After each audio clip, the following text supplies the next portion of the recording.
جن لوگوں کے مال میں اچانک سا نقصان آ جاتا ہے، یعنی آپ کا کاروبار چل رہا ہوتا ہے صحیح طریقے سے لیکن اچانک ایک دم رک جاتا ہے، یا آپ کا کاروبار چل رہا ہوتا ہے اچانک اس میں کوئی گھاٹے کا نقصان آ جاتا ہے،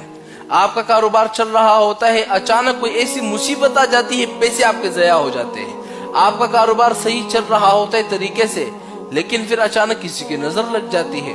اب ایسے لوگوں کو میں ایک خاص وظیفہ بتاتا ہوں، آپ جب اس وظیفے کو کر لو گے نا، خدا کی قسم جس طرح آپ کے کاروبار پہلے چل رہا تھا ترتیب کے ساتھ، دن بدن ترقی کے سیڑھی پر چل رہا تھا، اسی طریقے سے آپ کا کاروبار دن بدن چڑھے گا۔ یا جن لوگوں کے کاروبار میں نقصانات ہو رہے ہیں، آپ نے پرچون کی دکان کھولی ہے، آپ نے کمپنیاں کھولی ہے، آپ نے کوئی اور کاروبار کھولا ہے، گاڑی کا کاروبار کھولا ہوا ہے، لیکن آپ کو دن بدن نقصان ہوتا جا رہا ہے، کوئی فائدہ نظر نہیں آ رہا، خدا کی قسم میرے بھائیوں ایک وظیفہ بتا رہا ہوں، اس وظیفے کو صرف کتنے بار 7 دنوں تک کر لو، پھر اپنے کاروبار کو دیکھو کہ مولانا صاحب نے جو ہمیں وظیفہ بتایا ہے اس وظیفے کے پڑھنے کے بعد کیا ہمارے کاروبار میں کوئی نفع آ رہا ہے کہ نہیں آ رہا۔ ایک شخص تھا، وہ یہ ہمارے سندھ میں رہتا تھا نا،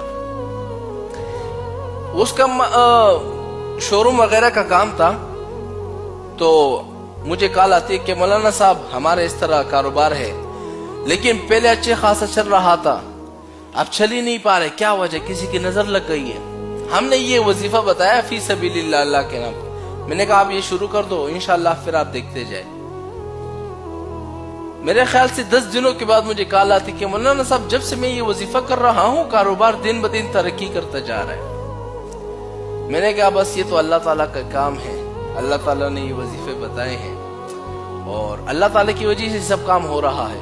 اب وہ وظیفہ کون سا ہے ذرا نوٹ کر لیں۔ بہت سارے مجھے فون بھی آتے ہیں، مولانا صاحب ہمارا کاروبار تھوڑا ترقی کرتا ہے، کسی کی نظر لگ جاتی ہے پھر خراب ہو جاتا ہے، دوسرا کاروبار کرتے ہیں تھوڑی سی ترقی ہو جاتی ہے پھر کاروبار خراب ہو جاتا ہے، کوئی وظیفہ بتا دیں۔ تو میں ایسے لوگوں کے لیے وظیفہ بتاتا ہوں، انشاءاللہ آپ کا کاروبار ایسے چلنے لگے گا نا، آپ خود حیران ہو جائیں گے یار پیسہ کہاں سے آ رہا ہے،